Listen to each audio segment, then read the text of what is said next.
As I've talked about the Abrahamic covenant with my students and with friends and in devotionals and firesides, I've found that a lot of us really struggle with understanding what these big covenants that President Nelson is talking about and that we read about in the scriptures, what those have to do with the covenants that we make in altars, at the baptismal font, and what it has to do with our life.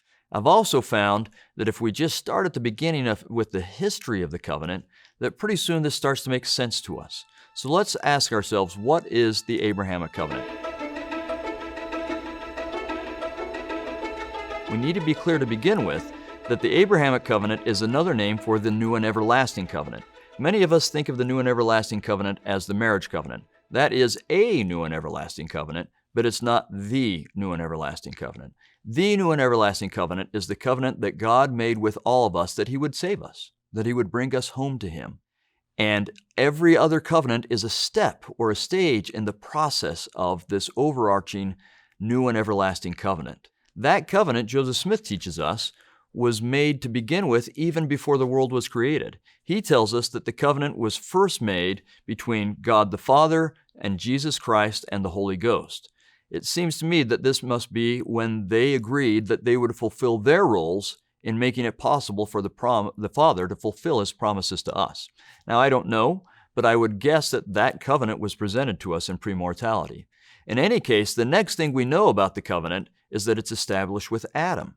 The new and everlasting covenant, it may not have been called new at that point. We call it new now because it keeps getting reestablished, but it's everlasting because it did exist before the world was created and it will continue after the world is ended. So it's everlasting, but it keeps getting reestablished, so it's new. And that covenant was established with Adam and Eve as they were cast out of the Garden of Eden. It would have been reestablished with Enoch and with Noah and so on. The next time, though, that we really encounter the covenant is when Abraham receives that covenant. In the book of Abraham, in the first chapter, in the first 5 verses, Abraham is very specific that he was seeking for and received the same covenant that Adam had. So we know that the covenant made with Abraham is the same covenant that Adam had. Just every time that covenant is reestablished, God tailors it to the audience or the group that He's making that covenant with. So it's the same basic covenant, but it might have a few differences to accommodate their life and what's going on in their world at the time, and yet still bring them back to Him. There's a key difference when it's established with Abraham, and this is why we end up calling it the Abrahamic covenant. There are a couple of key differences. One is that Abraham is told that from here on out, anyone who makes this covenant would become his seed. That's part of why we most often refer to it as the Abrahamic covenant. Another reason is that the scriptures, really from Genesis 12 on, are about Abraham's descendants.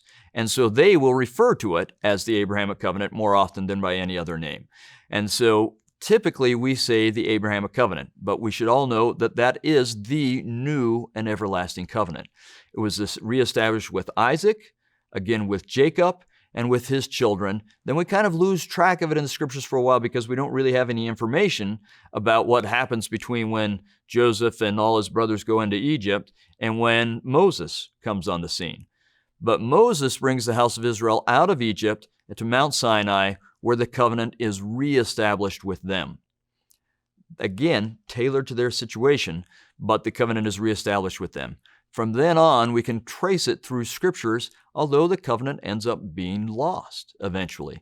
In fact, in the first vision, in one of Joseph Smith's accounts of the first vision, he is told that part of why God is coming to him is because the new and everlasting covenant had been broken. And when Moroni comes to Joseph Smith, he tells him that he's there to start the reestablishment of that covenant. The Doctrine of Covenants is clear. This is a big reason for the restoration, so that the covenant can be reestablished.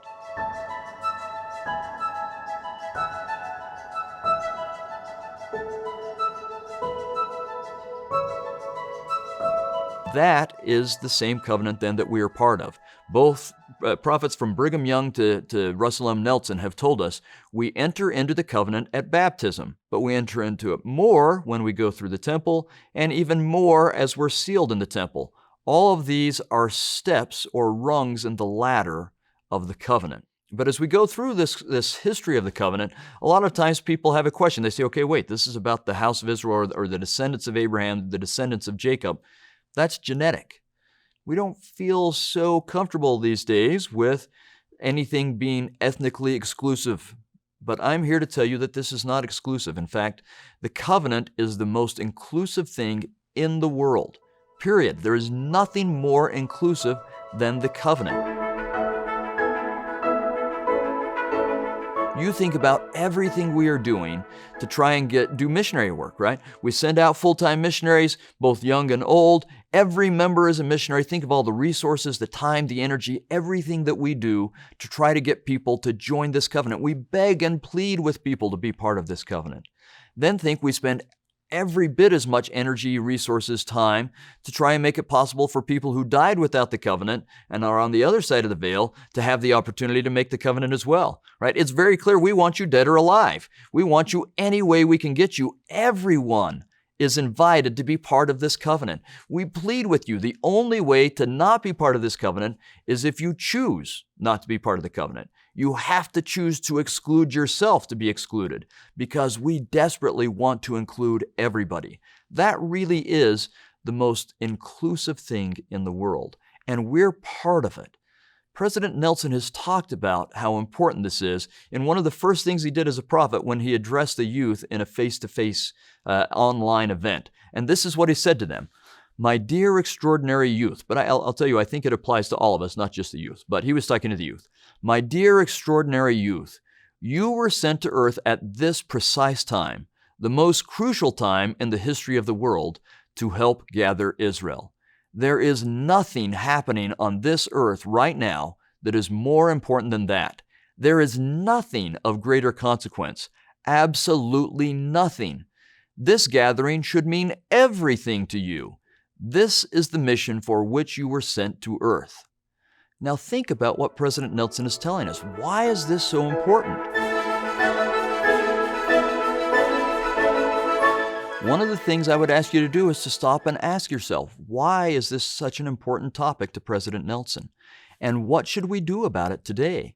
I'd ask you to take the time to think about how recognizing that the covenants you have made are part of being part of the house of Israel, and then start to identify as a member of the Abrahamic covenant and the house of Israel. Search the scriptures thinking of them as your family history.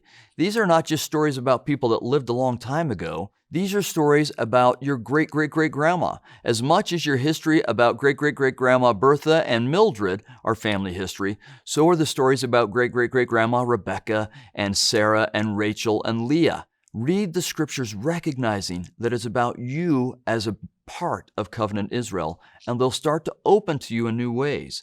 And then when you take the time to renew those covenants, whether by proxy doing baptisms or in the temple, or as you renew them when you partake of the sacrament each week, think of it in those terms as well. This is me being part of the Abrahamic covenant. And when you do that, you'll see the covenant being fulfilled more richly in your life, and you'll draw more power out of the scriptures and see how they apply to you in different ways. But the first step is to understand you are part of the greatest cause on earth today, and that is helping God fulfill His covenant with Israel.